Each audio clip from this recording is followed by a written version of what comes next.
شازادە بچکۆلە نیشتەجێی هەسارەیەکی بچکۆلەیە و لەوێ گوڵێکی هەیە کە بۆتە هەوێنی هەموو هەست و سۆزەکانی. لە مەڵقەی رادیۆ کتێب شازادە کوڕە بچکۆلەیەکی خوێنشیرین دەناسین و دەمان هەوێ بزانین بۆچی ڕۆژێک وڵات جێدێڵێ و ڕێگای دەکەوێتە هەسارەی زەوی. ئەمن ئەمیرم، ئێرە رادیۆ کتێبە.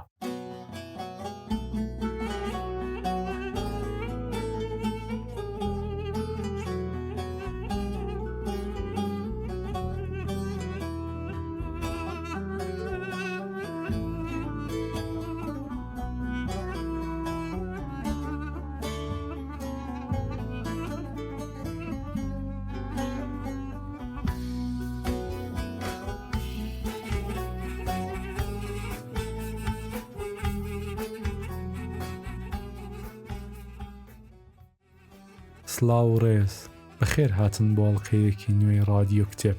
سپاسێکی پێشوەخت کە رادیۆ کتێب بەلایەنگرانی کتێب و زانست دەناسێنن. ئاشکرایە هەر پرۆژەیەکی نوێ بۆ ئەوەی هەوێ گەشە بکا و بناسرێ پێویستی بە پاڵپشتی هەیە. یەکێ لە شێوەکانی پاڵپشتی ئەوەیە کە لینکی رادیۆ کتێب بۆ هاوڕێ و ناسیاوەکانتان بنێرن کە ئەوانیش بماندۆزنەوە. ئەوە دڵخۆشیەکی گەورەیە بۆ ئێمە. لە مەڵقە بەدواوە گەر لە دەرەوەی کوردستان یا لە ناوخۆن دەتوانن لە ڕێگای ماڵپەڕی حامی باش یارمەتی ئابووری رادیۆ کتێب بن.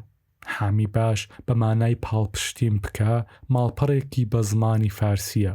لەوێ دەتوانن بە شێوەی نەناسراو لە کەمترین نرخەوە تا هەرچەندی بتان هەوێ یارمەتی ئابووری ئێمە بن. ناونیشانی حامی باشی ئێمە لە بەشی زانیاری ئەڵقەکە زیاد کراوە. hamibash.com/رادیۆ کتێب.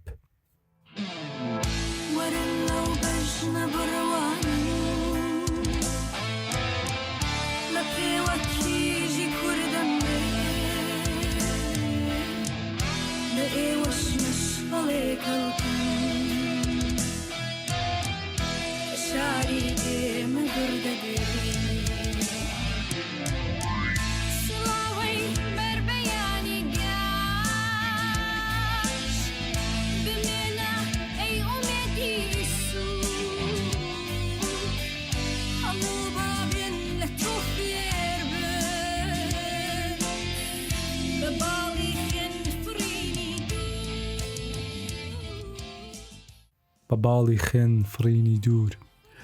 سەرچاوەی مەڵقەیە کتێبی شازادە بچکۆلە لە وەرجێڕانی بەڕۆژ ئاکرێی و خەبات عارفە. کاتی ئامادەکردنی ئەڵقەکە بەرگی فارسی شازادە بچکۆلە لە وەرجێڕانی محەممەدی قازی شملەلا بوو. بۆ بەشی دەروونناسی وەکو جارانی پێشوو کەڵکم لە وتارە نوێیە زانستیەکان وەرگرتووە. هەروەها کتێبی 3 وتار لەسەر ڕەگەزایەتی زیگمۆند فرۆید زۆری یارمەتیدام تا باسەکە بخەمڵێنم. کتێبی ئەم جارەمان باسی فڕۆکەوانێکە لە بیابانێکی دوورەپەرێز پارچەیەک لە مەکینەی تەیارەکەی شکا بوو. لەبەر ئەوەی خۆی بە تەنیا بوو مکانیک و هاوسەفەرێکی لەگەڵ نەبوو ناچار خۆی قۆڵی لێ هەڵماڵی و خەریکی چاککردنەوەی فڕۆکەکەی بوو. لە ناکاو کوڕێکی چکۆلانە شازادە بچکۆلە پەیدا دەبێ و بۆ 9 ڕۆژ لە لای دەمێنێتەوە. شازادە بچکۆلە لە هەسارەیەکی دیکە یا وەکو خۆی دەڵێ لە ئەستێرۆکەیەکی بچکۆلەی دوور لە زەوی ڕاهاتووە. ئەستێرۆکەی شازادە بچکۆلە ناوی بێشە 112 و بە تەنیا جێگای شازادە و گوڵێک و کەمێ جیا و درک و دووگڕکانێک دەبێتەوە. هەر بەقەد ماڵێکی ئاسایی دەبێ. شازادە پێش ئەوەی بگاتە زەوی بەسەر 6 ئەستێرۆکەی دیکەشدا چووە و چیرۆکی ئەوانیش باز دەکا.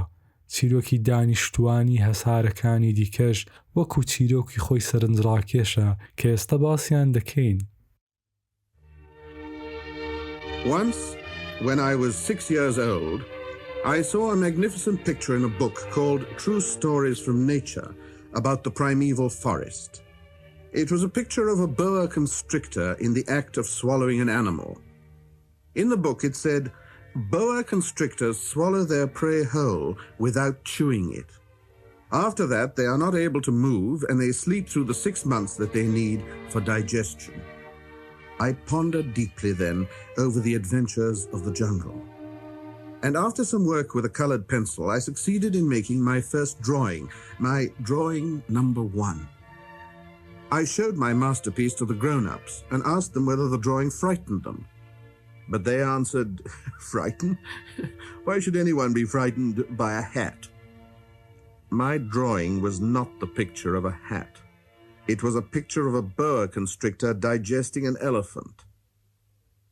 But since the grown-ups were not able to understand it, I made another drawing. I drew the inside of the boa constrictor so that the grown-ups could see it clearly. They always need to have things explained. My drawing number 2.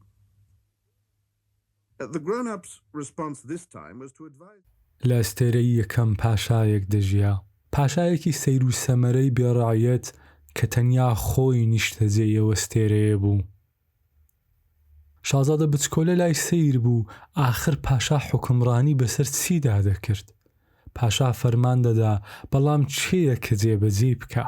پاشا کە لە ڕەعیەتێک دەگەڕێ پێی خۆش نییە شازادە بچکۆلە لە لای بڕوا و پێی خۆشە ببێتە وەزیری یان وەزیری داد یان تەنانەت ببێتە سەفیری. بەڵام شازادە بچکۆلە دنیای گەورەکانی لا سەیر و سەمەرەیە و هەر بۆیە ئەو ئەستێرەیە جێدێڵێ. لە ئەستێرەی دووەم مرۆڤێکی خۆپەسەند دەژیا. ئەو مرۆڤە خۆبەزلزانترین کەسی ئەو ئەستێرەیە بوو کە تەنیا خۆی نیشتەجێی بوو. کەسە خۆپەسەندەکە بە شازادە بچکۆلەی وت کە ستایشی بکا و بچکۆلە پرسی کە گەر من ستایشت بکەم چ خۆشیەکی بۆ تۆ هەیە؟ لە ئەستێرەکەی تر مەینۆشێک دەژیا کە مەی دەخواردەوە تا لە شەرمی مەی خواردنەوە ڕزگاری بێ.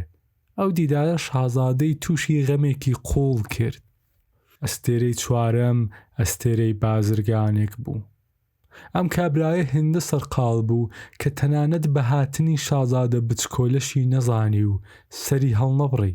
ئەو بازرگانە سەبارەت بە جوانی ئەستێرەکان کوێر بوو، تەنیا ئامانجی لە ژیانەوە بوو کە ببێتە خاوەنی هەموو شتێک. ئەستێرەی پێنجەم ئەوەندە بچکۆلانە بوو کە سەر لەبەری تەنیا جێگای فانۆسێکی پێچکەدار و فانۆسوانێکی دەبەوە. لەو هەسارەیە ڕۆژ و شەو تەنیا یەک خولەگە بوو. هەر بۆیە فانۆسوانەکە هەرسی چرکە فانۆسەکەی دەکوژاندەوە و دای دەگیرساندەوە کە ڕۆژ و شەو ڕابگەیەنێ. شازادە ئیشی ئەمیانی زۆر بەدڵ بوو، پێی وابوو تەنیا کەسێکە تا ئێستا بینی بێتی کە کارێکی گرنگ دەکا. ئەستێرەی شەشەم لە ئەستێرەکانی دیکە گەورەتر بوو. پیرە پیاوێکی تێدا نیشتەجێ بوو کە کتێبی قەبەی دەنووسین. جوگرافیاناسێک کە تەواوی ژیانی تەنیا شتی نووسیوە و لە نێو کتێباندا بووە و هیچ شوێی نەبینیوە. ئەو جوگرافیاناسە شازادە بچکۆلە هان دەدا کە سەردانی زەوی بکە.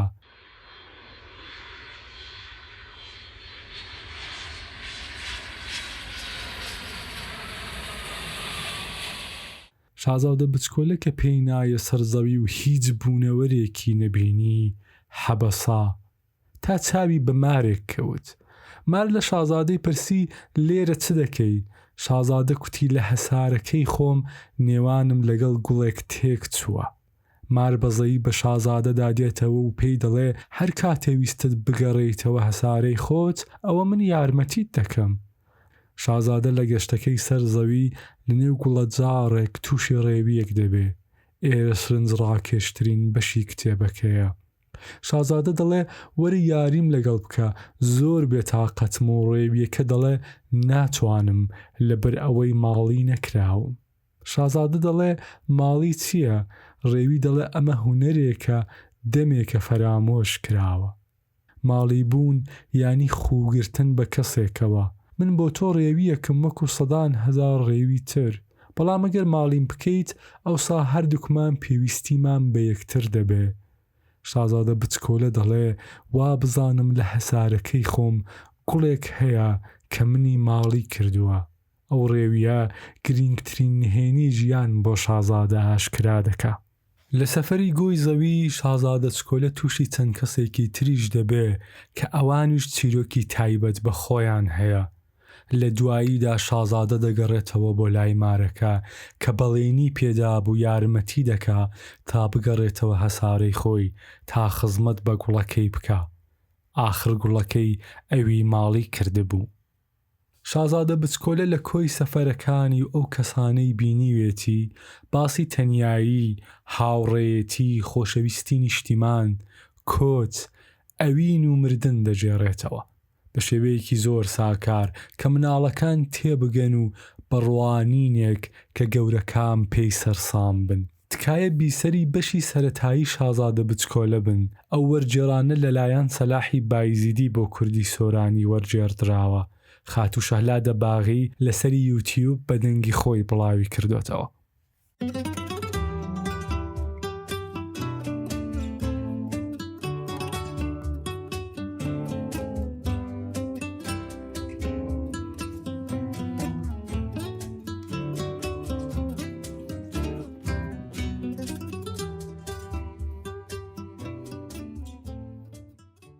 جارێکیان ئەو دەمەی 6 ساڵم تەمەن بوو، وێنەیەکی زۆر جوانم لە کتێبێکدا بینی کە سەبارەت بە لێڕەوارێکی دوورەدەست نووسرا بوو و ناوی کۆمەڵە چیرۆکێکی ڕاستەقینە بوو.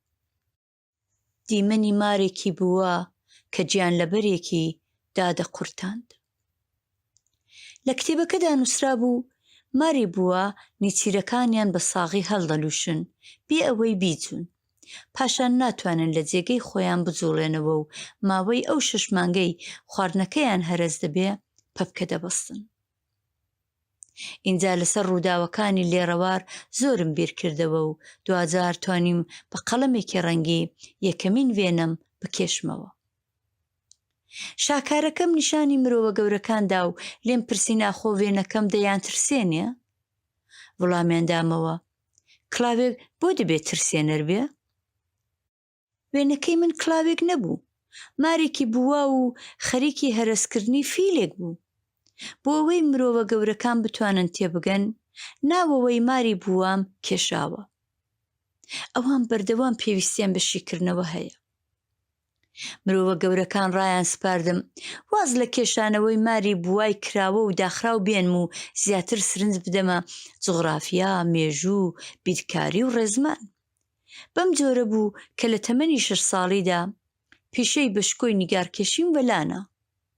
مرۆڤە گەورەکان هیچ کات خۆ بە خۆ تێناگەن و ئەمەش بۆ مناڵان تاقەت پرۆکێنە کە بەردەوام شتەکانیان بۆشی بکەنەوە.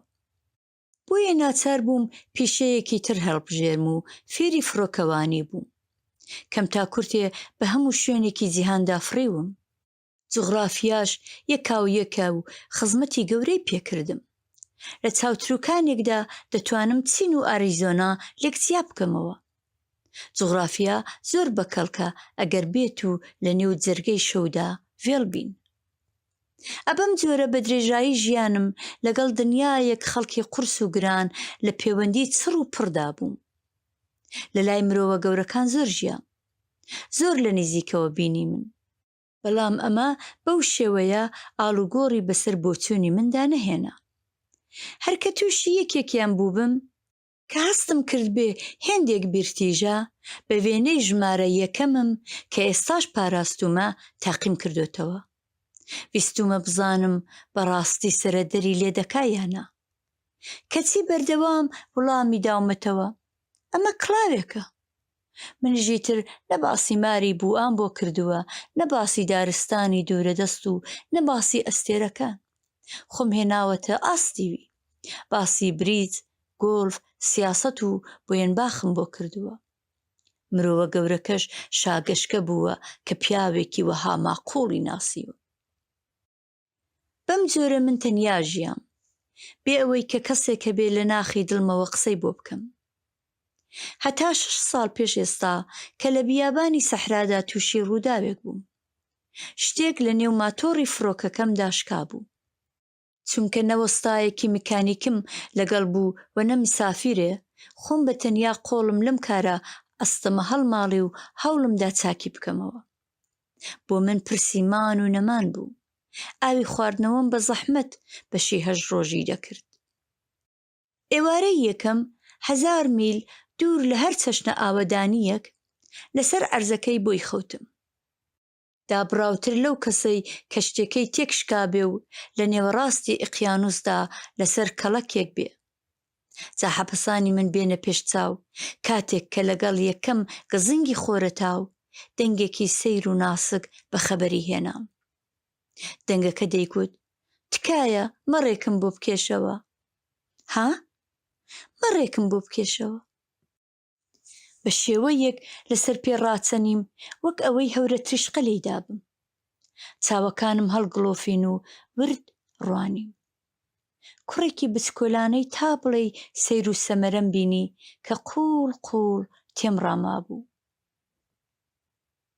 بە چاوانێک کە سەرسوورمان زەقی کردبوون لەو ڕواڵەتەم دەڕوانی. لەبیرتان نەچێ کە 1000 میل لە هەر چەشنە ناوچەیەکی ئاوەدان دوور بوو. کەچی کوڕە بچکۆلانەکەی من پێ نەدەچوون بوو بێ، یان کفت و ماندووی ڕێگەی دوور بێ، یان دەنا بەهۆی برسێتی، توونێتی و ترس و خۆف لە سەرەمەرگدا بێ. هیچ شتێکی لە منداڵێک نەدەچوو کە لە نێوەڕاستی بیابانێک ون بوو بێ کە 1000 میل دووری هەر چەشنە ناوچەیەکی ئاوەدانە. کە دوجار توانیم بێمەگۆ پێم کوت: بەڵام تۆ لێرە چ دەکەی؟ ئەوسا ئەویش بەهێمنی وەک شتێکی زۆر گرنگ بۆی دووپات کردمەوە: تکایە مەڕێکم بۆ بکێشەوە. ئەگەر ڕازێک زۆر کاریگەر بێ مرۆڤ زاد ناکا سەرپێچی بکە. ئەگەرچی لە شوێنێکی 1000 میل دوور لە هەر چەشنە ئاوەدانیەک و بەبوونی مەترسی مەرگ ئەمە بەلامەوە بێمانا بوو، بەڵام کوتە کاغەزێک و قەڵەمێکم لە جیرفانم دەرهێنا. لێبیرم هاتەوە کە من بە تایبەت جوغرافیا، مێژوو، بیرکاری و ڕێزمانم خوێندووە. بۆیە بە کوڕە بچکۆلەکەم کوت: نازانم بێنە بکێشمەوە. لە وڵامدا کوتی: قەی ناکە مەڕێکم بۆ بکێشەوە. چونکە لە ژیانمدا قەت وێنەی مەڕم نەکێشابووەوە، یەکێک لەو دووتەنیا وێنانم بۆ کێشاوە کە دەمزانیم. وێنەی ناوەوەی ماری بووە. کە وەڵامی کوڕە بچکۆلەکەم بیست سرم سوورما. نا من فیلێکی نێوزگی ماری بووام ناوێ. ماری بووە فرە مەترسیدارە و فیلی شوێن زۆر دەگرێ. ماڵەکەی من گەلێک بچووکە. من پێویستم بە مەڕێکم بۆ بکێشەوە. اینجا کێشامەوە. ماوەیەکی زۆری خایاند تا تێگەیشتم لە کوێوە هاتووە. شازدە چکۆلا کە خۆی گەلێک پرسیاری لێ دەکردم لەوە نەدەچوو قەت گوێی لە پرسیارەکانی من بێ. ئەو وشانەی بەڕێکەوت دەزاری دەردەپەڕین هێدی هەموو شتێکیان بۆ لە قاودام. هەروەها کاتێک کە بۆ یەکەم جار چاوی بە فڕۆکەکەم کەوت. لێی پرسیم: ئەم شتە چییە لێرەیە؟ ئەمە شت نییە، دەفڕێ، فڕۆکەیە، ئەمە فڕۆکەی منە.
ڕاستە کە شێوازی نووسینی شازادە بچکۆلا تایبەتی مناڵانە، بەڵام بەگشتی باسەکانی هەمەگرەوەن و مرۆڤە گەورەکانی زۆریان حەز لەو بابەتانەیە. هەر بۆیە زۆرتر مرۆڤە گەورەکان شازادە بچکۆلە دەخوێننەوە. کتێبەکە چەند وێنەی جوان و سەرسوڕهێنەری تێدایە کە نووسەری کتێبەکە خۆی بۆی کێشاوەتەوە. وێنەکان گرینگن، هەر لەو وێنانەشەوە هاوڕێیەتی فڕۆکەوان و شازادە بچکۆلە دەست پێ دەکا. شازادە بچکۆلە لە ساڵی 1943 لە ئامریکا لە گەرمەی شەڕی دووهەمی دنیاگرەوە و بە زمانی فەڕەنسی بڵاو کراوەتەوە. ئەو کتێبە بە باشترین و گرنگترین کتێبی زمانی فەڕەنسی لە سەدەی 20 ناسراوە. لە ئەدەبیاتی گەلانیشدا لە ڕێژەی دە کتێبی گرنگی دنیاە. ئەو کتێبە بە 550 زمان و زاراوەی جیاواز وەرجێردراوە. بە زمانی کوردیش لەلایەن زۆر وەرجێڕی کارامەوە بڵاو کراوەتەوە. زۆربەی ساڵان بینی 1 ملیۆن بەرگی لێ دەفرۆشرێ. دوای کتێبی پیرۆزی مەسیحیەکان ئینجیل، شازادە بچکۆلە زۆر چاپکراوترین کتێبی دنیاە. چیرۆکەکە دەتوانێت لە ژانری هێماییدا پۆلێنبەندی بکرێ. هێمایی لەبەر ئەوەی کە ئاژەڵەکان لەگەڵ ئادەمیزاد گفتوگۆ دەکەن، ڕێویەکە، مارەکە. کتێبەکە وەکو خۆژیان نامەیەکیش دەچێ بۆ ئەوەی قوڵتر لەو بابەتە بگەین، باشترە ئاوڕێک وەژیانی نووسری کتێبەکە بدەینەوە. ئانتوان دۆ سانت ئێگزۆپێری لە 29 ژوەنی 1900 لە بنەماڵەیەکی دەستڕۆیشتووی فەڕەنسی لەدایک بوو. لە تەمەنی 4 ساڵی باوکی مرد و لەگەڵ دایک و خوشک و براکانی چوون بۆ باژێڕی لیۆن. ئێگزۆپێری شەیدای هەڵفڕین بوو. ئەو کاتی وڵاتی فەڕەنسا لە دام و دەستگای فڕۆکەوانی زۆر پێشکەوتوو بوو. هەر ئەوە ئێگزۆپێری تەیار کرد کە یەکەمین فڕینی خۆی لە تەمەنی 12 ساڵی بازمێ. بوو بە فڕۆکەوان. وتمان کە فەڕەنسا لە پیشەی هەڵفڕین لە وڵاتەکانی هاوسەی پێشکەوتووتر بوو، بەڵام ئەو کات ئەو خەباتە لە سەرەتای تەمەنی خۆیدا بوو. فڕۆکەکان زۆر دەکەوتن. زۆریان کێشەی تەکنیکی هەبوو. دەڵێن لەگەڵ ئەوەی باشترین فڕۆکەوانی شەریکەی پۆست بوو، بەڵام هیچ کات نەیتوانی لە کارەکەی پلەی سەرتر وەربگرێ لەبەر ئەوەی هۆشی زۆر لە خۆی نەبوو. بەڵام وان نەبوو کە هۆشی لە خۆی نەبێ. لە ڕاستیە ئێگزۆپێری لە ژووری فڕۆکەوان ڕۆمانی دەخێندەوە و هۆشی لە خۆی و فڕۆکەکەی دەبڕا. جارێک فڕۆکەکەی لە کاتی تایبەتدا نەنیشان. کاتێک کارمەندەکان لێی تووڕە بوون کە ئێمە لە مێژە چاوەڕێین، وەمانزانی خوای نەکردە شتێک قەوماوە، بە سەبرەوتی ڕۆمانێکم دەخێندەوە لە لاپەڕەی کۆتاییدا بووم. نەمدەتوانی تەرکیز بخەمە سەر نیشتنی فڕۆکەکەم. سەروبەندی بەهاری 1926 یەکەمین کورتە چیرۆکی خۆی بڵاو کردەوە. چیرۆکەکەی فیلمێکی لە ساز کرا و ئێگزۆپێری نێوی هاتە نێو نێوان. دوای هەڵگیرسانی شەڕ هاتە نێو جەرگەی هێزە لەشکریەکان وەکو فڕۆکەوان یارمەتی هێزی فەڕەنسای کرد. دوای شکستی ئەو هێزە فەڕەنسای چۆل کرد و بەرەو ئامریکا کۆچی کرد. هیچ کاتێ نەیەویست زمانی ئینگلیسی فێر بێ لەبەر ئەوەی هەر چاوەڕێ بوو زوو بگەڕێتەوە مەیدانی شەڕ لە وڵاتی خۆی. ئەو ساتانە زۆر بە پەژارە و بە سەختی بۆ ئێگزۆپێری تێپەردەبوون. هاوسەرەکەی وتی ئاوا ژیان زۆر سەختە، بۆیە ماڵێکیان کرێگرت و لەوێ ویستیان وەکو بنەماڵەیەکی ئاسایی درێژە بە ژیان بدەن. ئاهەر لەو کاتە شازادە بچکۆلەی نووسی. لەبەر ئەوە کتێبەکە وەکو خۆژیان نامە دەچێ کە خۆیشی جارێک فڕۆکەکەی تووشی نوقسان دەبێ و لە ئافریقا دەکەوێتە خوارێ. بووی هەیە زۆربەی کەسایەتیەکانی شازادە بچکۆلە لە ژیانی خۆی وەرگیرابن، وێ دەچێ گوڵەکە هاوسەری بێ. کە کتێبەکە لە چاپ هاتە دەر پێشوازیەکی وای لێ نەکرا. ڕەخنەگرەکان جێژ ببوون کە ئەو کتێبە بۆ گەورە ساڵانە یان کتێبی منداڵانە. کەمێ دوای ئەوەی دەستنووسی کتێبەکەی بۆ هاوڕێیەکی جێهێشت، لە ڕاستپێریەک لە ساڵی 1944 دۆڕگەی کورسی جێهێشت و هیچ کات نەگەڕایەوە. تا چەند ساڵ لەمەوبەر ویان دەزانی ئاڵمانیەکان فڕۆکەکەیان پێکاوە و لە ناویان بردووە. لە سەپتامبری 1988 ماسیگرێک دەستبەندێکی بەنێوی ئێگزۆپێری لە ناو زەریا دۆزیەوە. بەشێک لە ژیانی ئاشکرا بوو. ئێستا باوەڕمان وایە کە فڕۆکەی ئێگزۆپێری لەبەر کێشەی تەکنیکی کەوتۆتە خوارەوە. لە یەکێ لە نامەکانی کە بۆ کۆنسئلۆی هاوسەری نووسیوە باسی مرۆڤێک دەکا کە خەزێنەیەکی دۆزیوەتەوە، نە چاوەکانی سۆمای چاولێکردنیان هەبوو، نە دەستەکانی توانای هەبوو ڕایگرن. مرۆڤەکە هەستی لە کورتی دەدا بۆ ئەوەی بزانێ چ شتێکی بێوێنەی دۆزیوەتەوە. ئەو خەزێنەیە ڕێک شازادە بچکۆلەیە کە بە دیاری بۆ ئێمە ماوەتەوە. بەرهەمەکە دەتوانێت لە ژانری ئەدەبی کۆچیشدا دیاسپۆریک لیترەچەر بگونجێ.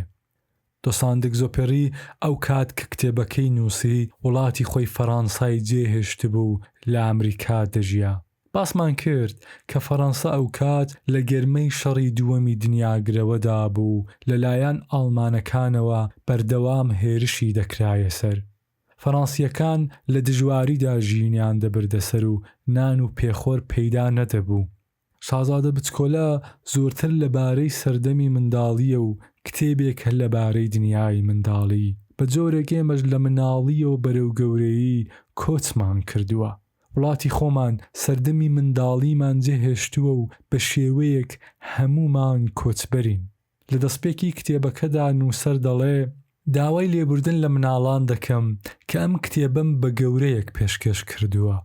بۆ ئەم کەتنەم هۆیەکیش هەیە. ئەو گەورەیە چاکترین هاوڕێی منە. هۆیەکەی دیکەش ئەوەیە کە ئەو گەورەیە دەتوانێت لە هەموو شتێک بگات، تەنانەت لەو کتێبانەش کە بۆ مناڵان نووسراون. هۆی سێمیش ئەوەیە کە ئەو گەورەیە لە فەڕەنسا ژین دەباتە سەر و هەر لەوێش لە سەرماندا هەڵدەلەرزێت. ئەو برسیە و پێویستی بە شتێکە دڵی بداتەوە. ئەگەر تێگەڕای ئەم هۆیانەش پاکانەی ئەم کەتنەم نەبن، بهێڵە نەو کتێبە پێشکەش بەم هاوڕێیەم بکەم کە جارێک لە جاران مناڵ بووە. آخر ڕۆژێک لە ڕۆژان هەموو مرۆڤە گەورەکانیش مناڵ بوون، لە کەواندا دەڵێ هەرچەندە کەمیان ئەمەیان لەبیر ماوە.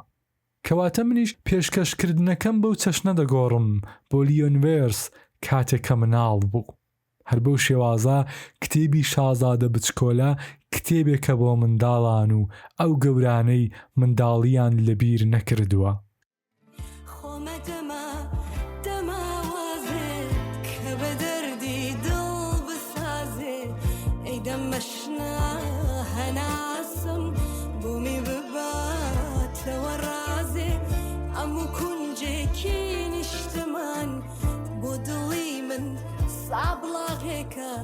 هزاري هار باستخاكم بالسيني من دا أخيك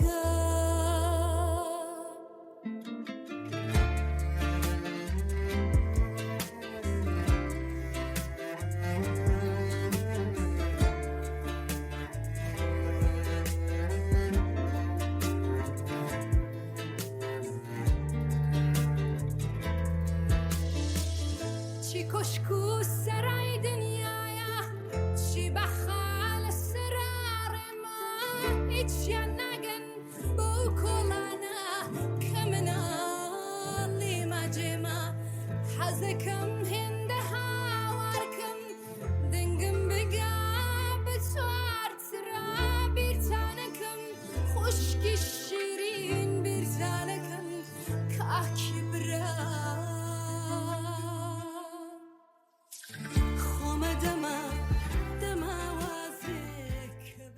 ئێستای تر منداڵی وەکو دەورەیەکی هەستیار سەیر دەکردرێ. بۆ زۆربەی دەروون ناسان و دەروون شیکاران منداڵی تەمەنێکی زۆر تایبەتە. بە درێژایی مێژوو ڕوانگەی جیاواز و دژبەیەک لەسەر منداڵی هەبووە. ساڵانێکی زۆر خەڵکی پێیان وابوو کە منداڵی سەردەمی بەفریشتە بوونە. منداڵان پاکن و بە پاکی لە دایک دەبن. ئەوە کۆمەلگای نەشیاوە کە ئەوان بەرەو خراپ بوون دەبا. ئەو بیرۆکەیە زۆر جار ڕەخنەی لێگیراوە. زیگمۆند فرۆید بنیادنەری دەروونشیکاری یەکێ لەو کەسانە بوو کە پێی وانە بوو منداڵی سەردەمی یەکجار جوانی و باش بوونە. فرۆید پێی وابوو کەسایەتی هەر تاکێک لە 5 ساڵی سەرەتای زارۆکیەوە چێدەبێ و منداڵەکانیش هەروەکو گەورەکان هەموو هەستەکانیان لایە. مناڵەکانیش هەستی سێکسی و تووڕەبوونیان هەیە، بەڵام بە شێوەی جیاواز دەری دەبڕن. ئەو بیرۆکەیە هەر لە سەرەتاوە زۆری شەڕنایەوە و نێوی فرۆیدی بە کەسێکی لادەر و داوێن پیس زڕاند. ساڵانێکە دەرکەوتووە کە ئەوەی فرۆید لە ساڵی 1905 لە کتێبی 3 وتار لەسەر ڕەگەز یان ڕەگەزایەتی ئاشکرای کردووە زۆرتر لە باسەکانی دیکە شایەنی لێورد بوونەوەیە. لە منداڵدا چەندانە ناوەند هەن کە جێگای سرنجن. دەروونناسان دەڵێن گەر منداڵێک کە گەشە دەکا و پەرە دەستێنێ بەسەر ئەو ناوەندانە بکەوێ تووشی ناخۆشی دەبێ و ڕەفتارەکانی لە ئێستایان لە داهاتوودا دەگۆڕدرێ. گرنگترینیان کەمتەرخەمی لە ڕووی سۆزەوەیە. گەر پەیوەندیەکی پتە و نێوان دایک و باب و مناڵ لە ڕووی سۆزداریەوە دانەمەزرێ لێکەوتەی خراپی لەسەر ژیان دەروون و جەستەی منداڵ دەبێ. منداڵەکان دەبێ هەز بەوە بکەن کە لەلایەن کەسانی گرنگی ژیانیان بە تایبەتی دایک و باب خۆش دەویسترێن. ناوەندێکی دیکە کەمتەرخەمی لە ڕووی جەستەوەیە. ئەوە دەگەڕێتەوە سەر لایەنی جەستەیی مناڵەکان، واتە ئەو مناڵانەی بە باشی نانیان نەخواردووە یان جێگەی خەویان ئارام نەبووە یان بارودۆخی دەوروبەریان زۆر شڵەژاو بووە لە داهاتوودا تووشی کێشە دەبنەوە. بۆ باشتر تێگەیشتن لەو بوارە لە ئەڵقەی خەمۆکی چییە بە وردی باسی پەیوەندی نێوان جەستە و دەروونوان کردووە دەتوانن گوێی لێ بگرن. ناوەندێکی دیکە تونند و تیژیە کە زۆرتر جەخت دەکاتە سەرە و مناڵانەی و بەر هەڵس و کەوتی خراپ کەوتون یان بەردەوام جنێویان پێدراوە. دەستدرێژی سێکسیش ئەو لایەنە زۆر هەستیارە لە خۆ دەگرێ. ئەو مناڵانەی و بەر ڕەفتاری زۆرملی یان کەڵەگایەتی هاوتەمەنەکانیان دەکەون وەکو ئەوەی لە باخچەی ساوایان بە زۆر خواردەمەنیەکانیان لێدەستێنن یان پێیان پێدەکەنن کە تەریق ببنەوە بەو ئەزمونە لە قاو دەدرێ کە لە درێژخایەندا ئاکامی مێشکی مناڵەکان بەلای خراپەوە دەگۆڕێ. تەنیا و پێنج ناوەندە نییە. ناوەندی دیکەش وەکو هەژاری یان کۆچەربوون و لە جواتێکی کەمینە ژیان یان بەردەوام ڕوبەڕووبوونەوە لەگەڵ کێشەی بنەماڵەیی هەن، بەڵام بەگشتی توێژینەوەکانی دەروونناسی ئەو پێنج ناوەندەیان بۆ زۆر گرینگە کە باسمان لێوەکردن کە گەر مناڵەکان تووشیان بن ئاکامی خراپی لە ژیانی داهاتوویان دەبێ. هەندێک ئاگاداری هەیە کە پێویستە لێرە لەسەری ڕابوەستین. کاتێ گوێ لە قسەی مرۆڤەکان دەگرین ئەو بەرەو منداڵی گەڕانەوە وەکو دابوومۆدێک دەبیندرێ. بەرەو منداڵی گەڕانەوە ینی ئێستا حەزم لە فیلمی ڕۆمانسیە. ئەوە هۆیەکەی دەگەڕێتەوە سەر مناڵی. ئێستا کە ناتوانم پارە بە باشی کۆ بکەمەوە یان بڕیاردەری سەرەکی ژیانی خۆم بم، ئەوە دەبێ بگەڕێمەوە بۆ سەردەمی مناڵی بزانم ئەو کات چی ڕووی داوە. ئەوە شێوەیەک لە داشکاندنی پرۆبلەمەکەیە. ئەوە پەرە بەو باوەڕە دەدا کە دەبێ مناڵەکانمان لە پڕی قوودا بخەوێنین تا لە داهاتوودا مرۆڤێکی لێ هاتووی ژیان و کۆمەڵگا بن. تۆ کاتە گۆوارە زانستیەکانی ساڵەکانی هەشتای زاینی چاودێ دەکەی دەبینی ئەو کات زۆرتر بۆ هۆی شتەکان زەختیان لەسەر ژێنەتیک بوون دەکردەوە. ئەو دەمیگەر تۆ کوتپات من بۆ حەز بە فیلمی ڕۆمانسی دەکەم دەیانکول لەبەر ئەوەی باوکیشت فیلمی ڕۆمانسی پێخۆشە، ئاخر ئێوە جینی هاوشێوەتان زۆرە. واوێ دەچێ هەندێ دابوومۆدی ڕۆژ و شوێندانەری میدیای زەبەڵاح پەرەی بەو بۆ منداڵی گەڕانەوە جابێ. نام هەیە بڵم سەردەمی منداڵی ئەوەندە گرنگ نییە، بە دڵنیاییەوە زۆر گرینگە، بەڵام بۆ دەبێ بۆ دۆزینەوەی بنچی هەر ڕەفتارێکی خۆمان ئاوا بۆ پاش بگەڕێینەوە بۆ هەر ڕەفتارێک. لایەنێکی دیکە پاراستنی زیاتر لە پێویستی مناڵانە. لە ڕاستیدا ئەو پێنج ناوەندەی لەسەرەوە باسمان کرد لە دۆخێکی زۆر سەخت و توندا ڕوو دەدەن. یعنی مرۆڤ دەبێت زۆر وەبەر ئازاری ناخۆش و نالەبار بکەوێ تا ئاکامی مێشک و دواهاتووی بەرەو شێوەیەکی نەباش بگۆڕدرێ. لە ڕۆمانی شازادە بچکۆلەشدا زۆر لاتاو لەلایەن مناڵانەوە بە گەورەکاندا دراوە. شازادە دەڵێ دەبێ هەمیشە شتەکان بۆ گەورەکان ڕوون بکەیتەوە، یان گەورەکان شەیدای ژمارە و پێوانن. لە جگایەکدا ئاماژە بەڕاستیەکی حاشا هەڵنەگر دەکا کە مناڵەکان دەبێ لەگەڵ گەورەکاندا زۆر بە سەبر و تەحمل بن. بەڕاستی ژوایە گەورەکان هەرو مناڵانن کە گەورە بوون. ئێمە بە چاوێکی ناتەواو دەڕوانینە مناڵەکان وەکو ئەوەی مرۆڤێکی خاوەن پێداویستی بن. پێمان خۆشە زوو گەورە بن لە ژیان تێبگەن. بەڵام شازادە بچکۆلە دەڵێ کە مناڵەکان دەبێ وەکو خۆیان سەیر بکرێن، واتە بالێیان بگەڕین منداڵ بن و وەک شازادە بچکۆلە بە شوێن گوڵی خۆیان بکەون. ئەوان دەبێت لەگەڵ ئازار ڕوبەڕوو ببنەوە تا شێوەی دروستی هەڵس و کەوت فێر ببن. گەر لەگەڵ مارەکان تێکەڵ بن ئەو مارانەی ئازاریان پێدەگەیەنن ئێشیان پێدەگات، بەڵام هەروەک ڕێویەکە کوتی بە چاوی دڵ نەبێت هیچ شتێک وەک خۆی نابینرێ.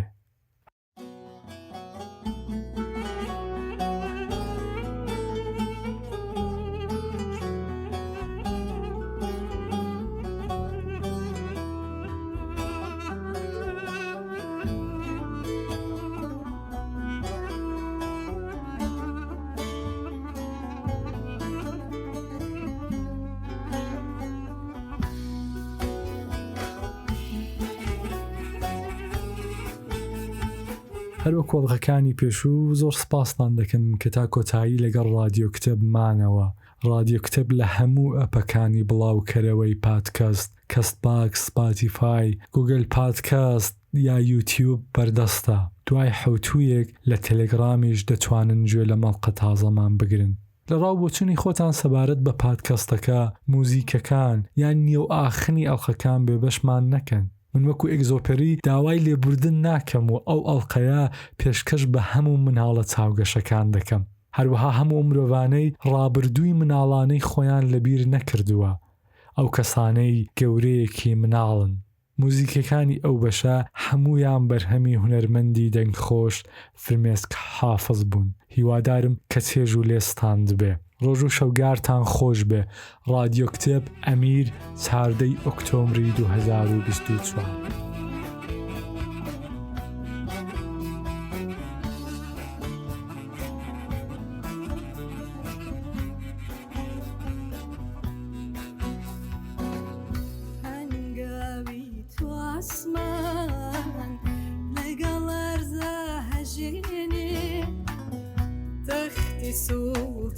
سلطانيش تلرزني دشكني تازي شاو شيري أمير ما يخلاينا مني تغرد أسبي بهز دنجنا لي برسكوا لشبولي يا لكي عالم بلا